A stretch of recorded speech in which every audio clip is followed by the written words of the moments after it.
मला या देशाच्या लोकशाहीचं संरक्षण करायचं असेल, भारतीय संविधानाचं रक्षण करायचं असेल तर मला साथ द्या असं जर बाळासाहेब म्हणत असेल तर आम्ही साथ देऊ की नाही?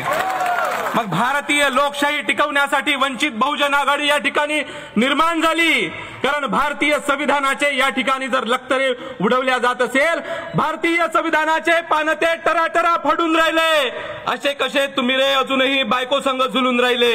बायको संघ झुलून राहिले म्हणजे आम्ही झोपलेलो आहो, आम्ही भौतिकतेत गुंतलेलो आहो. तुमच्यासाठी संघर्ष करता करता त्याचे लेकरं बाळ मेले, तुमच्यासाठी संघर्ष करता करता त्याचे लेकरं बाळ मेले. तुम्हाला नाही वाटत लाज? कशी वाटन? तुम्ही तर बेईमान झाले. कुत्र्याच्याही जातीतलं तुम्हाला म्हणावंसं वाटत नाही, कुत्र्याच्याही जातीतलं तुम्हाला म्हणावंसं वाटत नाही. तुम्ही तर त्याच्याही पेक्षा बदतर असे कसे पैदा झाले या समाजात पित्तर. पिस्तूलची गोळी वापस येत नसते, बोललेला शब्द धरता येत नसते. सारं संविधान ते फाडून तुमच्या देखत, सारं संविधान ते फाडून तुमच्या देखत. आता तरी उठ नाही तर निघून जाईन वखत, आता तरी उठ नाही तर निघून जाईन वखत. हा वेळ जर आम्हाला जाऊ द्यायचं नसेल, भारतीय लोकशाहीचं रक्षण करायचं असेल, भारतीय संविधानाचं संरक्षण करायचं असेल तर वंचित बहुजन आघाडीच्या माध्यमातून बाळासाहेबांनी आपल्याला हाक दिलेली आहे.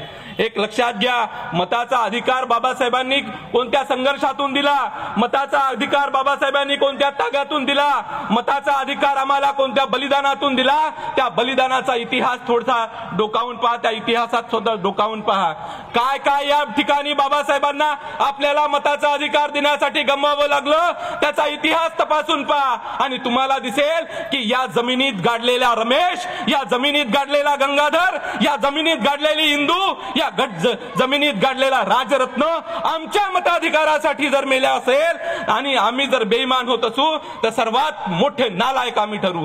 म्हणून आम्हाला मिळालेल्या मताचा अधिकार आम्ही त्याचा वापर कसा करणार आहोत? आम्ही त्याचा वापर किराणा घेऊन करणार आहोत, आम्ही त्याचा वापर साडी घेऊन करणार आहोत, आम्ही हरामखोरांना मतदान करणार आहोत, आम्ही नालायकांना मतदान करणार आहोत, आम्ही हुकुमशाही आणणाऱ्या लोकांना मतदान करणार आहोत, आम्ही मनुस्मृती लादणाऱ्या लोकांना मतदान करणार आहोत की या ठिकाणी लोकशाही प्रस्थापित करणाऱ्या बाळासाहेबांना मतदान करणार आहोत? या ठिकाणी लोकशाहीचं संरक्षण आणि भारतीय संविधानाचं संरक्षण करणाऱ्या बाळासाहेबांच्या वंचित बहुजन आघाडींना मतदान करणार आहोत, याचा विचार आम्ही केला पाहिजे.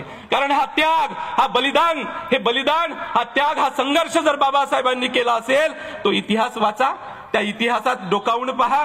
कसा मेला राजरत्न? राजरत्न मेला बाबासाहेबाजवळ पैसे नाही. Babasaheb MA PhD DSc LLD DLIT bar at law असलेल्या माणसाजवळ स्वतःच्या पोटचा पोरगा मरतो आणि त्यांच्याजवळ त्याचा अंतिम विधी करण्यासाठी पैसा नाही, आणि आम्ही मात्र आमचं मत 500 रुपयात विकत असेल, आम्ही मात्र आमचं मत दारूसाठी विकत असेल, आम्ही मात्र आमचं मत मटणासाठी विकत असेल. कोणीतरी नालायक माणूस आम्हाला येऊन म्हणत असेल की मैं तो इनको खरीद सकता हूं, कोणीतरी म्हणत असेल की या ठिकाणचा दलित खरीदला जातो आणि यांचे मत फक्त विकत घेतल्या जात असेल तर अशा नालायकाला आम्हाला जागा दाखवून द्यावं लागेल. कारण आम्ही विकाऊ नाही आहोत, आम्ही स्वाभिमानी आहोत. हा मताचा अधिकार राजरत्न या मातीत गाडला म्हणून आम्हाला मिळाला, गंगाधर या मातीत गाडला गेला म्हणून आम्हाला मिळाला, इंदू आणि रमेश या मातीत गाडला गेली म्हणून आम्हाला मिळाला. गंगाधर कसा मेला?